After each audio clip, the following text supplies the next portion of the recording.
महाराजचा पैरा घरचाच साच पळणार आहे म्हणून मी अंदाज लावला होता की साम्राज्य असू शकतो किंवा नाशिकचा विराट असू शकतो, पण होता तर त्याच्यासोबत आपला लाडका देव. तर भावांनो, बकासूर आणि महाराज चांगला स्पीड लागलाय गटाला. गट क्रमांक 13 मध्ये ही गाडी पळाली आणि गट पास होऊन गाडी सेमीसाठी पात्र झालेली आहे.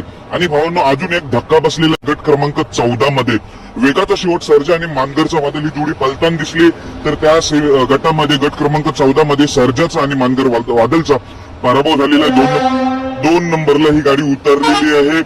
खरं तर त्या सर्जाच्या गटामध्ये जी गाडी पळाली कडेने तिचं कौतुक करावं तेवढं कमी. ती देवाभाई म्हणून होता, जो छत्रपती संभाजीनगरचा देवाभाई, तो सर्जाच्या गटामध्ये होता. वेगाचा शेवट सर्जाचा, पण वेगाचा शेवट सर्जाची हार होऊन हा एक धक्का बसलेला आहे. सर्जाच्या नावाने धक्का आणि धप्पा बसलेला आहे बकासूरच्या नावाने. आणि भावांनो, घोट सर्जा आणि चिक्याचा गटपास गट क्रमांक 11 मध्ये 26 सेकंदाने पार पडलेला आहे गटपास. आणि मथुर आणि चिमण्या गट क्रमांक 8 मध्ये पळाली. मथुर आणि चिमण्या देखील 26 सेकंद, म्हणजे दोघांचा स्पीड सेम. त्यामुळे सेमीला आज धुरला उडणार आहे.